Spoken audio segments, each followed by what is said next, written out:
The implementation of two-year partnership for the eradication of skin-neglected tropical diseases project by ARC Development Organization with funding from Anesvad recorded 1,453 suspected cases of skin NTDs in the 4 districts: Upper Manya, West Akim, Fanteakwa North, and Suhum, the project's areas. Suhum alone accounted for 604 cases, representing 41.7% of all reported cases.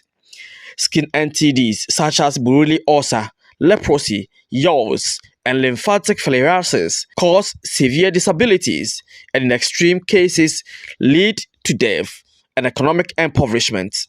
We're able to increase case detection, the communities in which we are operating the project, implementing the project, also being able to provide direct support for some of the clients, indirectly also assisted them to get treatment from hospitals. The first phase of the project provided direct wound care to 453 patients, referred 1,000 others to hospitals, and recorded 5 deaths and 3 amputations.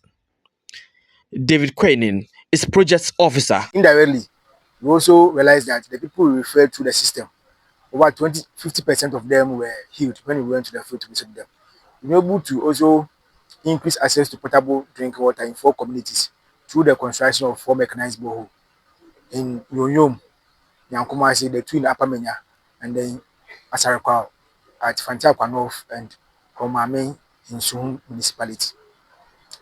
Through the project, we were able to also build the capacity of health officers. We trained 80 health workers in wound management, which has increased their knowledge base in how to properly identify and classify cases and then give proper treatment to clients to avoid suffering and complications. Many of the 238 affected children were out of school due to stigma and severity of their conditions. She's a minor, and then she was suffering from a suspected Yaws, and because of the condition, she had to stop schooling for 1 month because the stint from the source was too much and unbearable for the classmates. So the teachers advised that she has to be in the house until she recovers.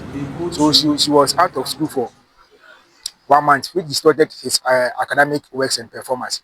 So children being affected by Yaws is very disturbing because it affects them. They are learning everything. They cannot concentrate in class, which results in bad performance. One of the major challenges in fighting skin NTDs is stigma.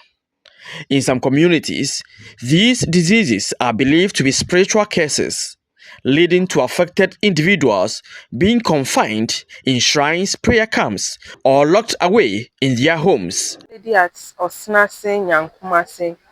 Hers was a form of Buruli Ulcer, but she was taking it in a form of spiritual something. We went to her several times, even asking her to come to the health facility for proper management. She was refusing, so we have to move to the community to help her, sometimes in the wound dressing and other stuff. Despite these efforts, the fight against skin NTDs faces major obstacles. The Ghana Health Service lacks diagnostic tools for timely detection. There are no dermatologists in the eastern region, and delays in confirming cases mean many patients suffer complications before receiving treatment. Dr. Winfred Ofosu, Eastern Regional Director of Ghana Health Service, acknowledged these challenges. What I believe that ARC Foundation can do, particularly with Anesvad, is to prompt them that the service hasn't got sufficient stocks of diagnostic tools so that they can provide those to Ghana Health Service or to specific regions where you are working, so that case finding diagnosis will be synchronized. The executive director of ARC Development Organization, Emmanuel Kwafuminta, says the second phase of the project will intensify case searches, advocacy, and community empowerment. The water problem within some of the communities is very bad. So we are going to support them to raise funds to maintain some of the borehole that the Samoa and the other philanthropy have supported them to drill. For GH1 TV and Star FM, Kojo Ansa, Eastern Region.